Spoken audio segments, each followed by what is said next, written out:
Hey there, creepy peeps, and welcome to another new movie review. Today we are talking about Downrange.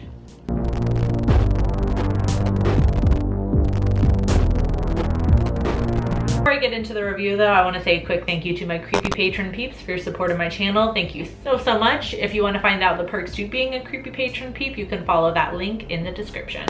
So I'm definitely gonna butcher the director's name here, but just bear with me. Directed by Ryuhei Kitamura and starring Kelly Kinnair, Stephanie Pearson, and Rod Hernandez. Downrange follows a group of people in a carpool as they are driving down a deserted road. They soon find themselves with a flat tire, and when they get out to fix the flat, they suddenly come under fire from a hidden sniper. With no cell phone signal and only the broken down car for cover, the group of strangers must survive the gunman who is using them as target practice. All right, so as this is kind of a new movie, I don't have like really a fun fact about this movie yet. I inadvertently will be reviewing two movies this week from the same director. So obviously you can look up who the director of Downrange is because I butchered his name, but points to whoever can guess what the other movie I'm going to be reviewing this week from the same director is going to be. I'll give you a hint, it's going to be for the Stale movie review. What I liked, and now let's get into what I liked about Downrange. First off, I really like how the story is super kind of minimalistic and just very cut and dry. It's very straightforward, like a car of people comes under siege from a hidden sniper, and that's basically it. And on top of that, mild spoiler, you don't know anything about the killer or their motives, and that kind of, it's a quality that I feel like most of us find pretty scary. Like that's a reason why most of us find Michael Myers so scary, because you don't know anything about him. So I really like that about this movie, that they don't give you too much information on the killer, and that makes him really scary. I thought the plot progressed in a really logical way. When I first started the movie, I thought it was gonna get boring real quick. Because of the story, you kind of limit yourself to this one area. It's not like a slasher or something like that where they're running all over town and things like that, and you get like set changes, and that keeps it interesting.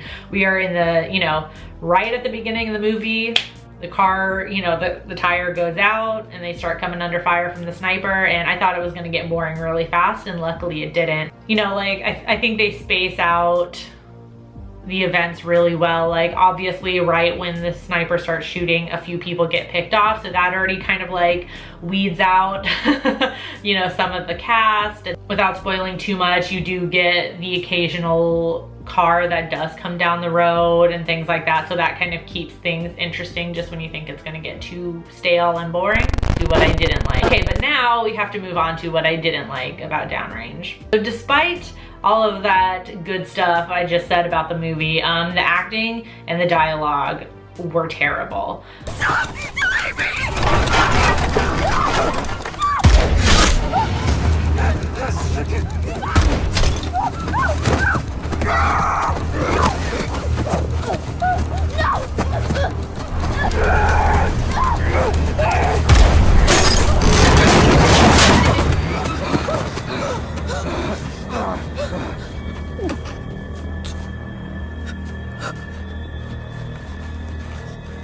It's hard to tell, like I don't know if it was one or the other, just the acting or just the writing, or if it was a combination of both, but so many of the lines just felt so forced and unnatural.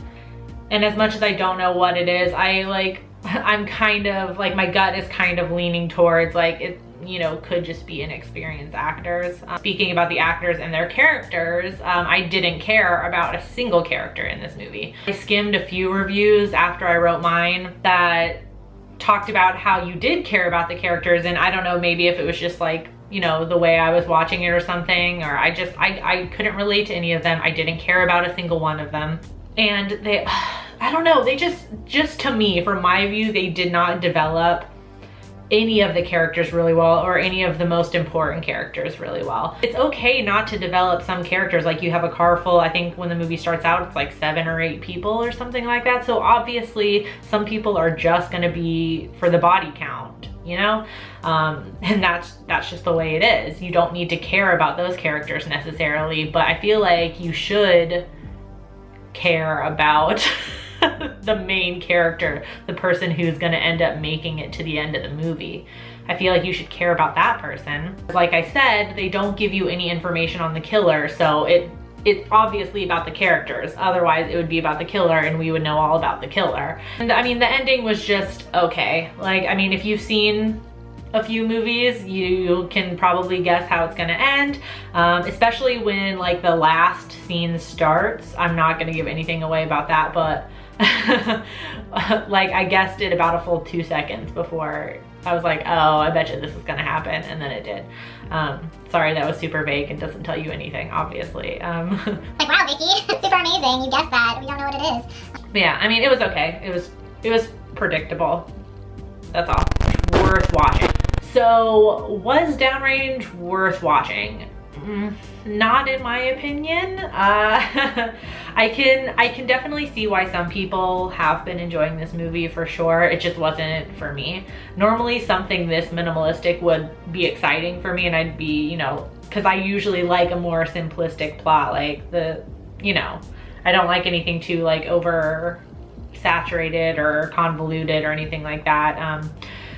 So normally I would like something like this, but this one was not for me. So I'm gonna give it a 1 out of 5. Ooh, it's been a while since I've rated something that low.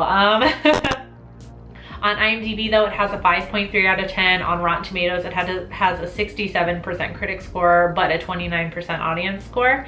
And on Letterboxd, it has a score of 2.7 out of 5.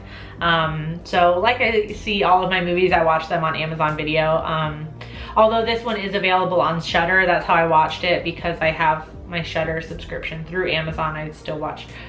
There will be an Amazon affiliate link in the description if you want to watch it that way. There's no pressure to use that link, but if you do, it does help out the channel. And like I said, it's also available on Shudder. So if you don't use Amazon, but you have Shudder, you can watch this movie there as well.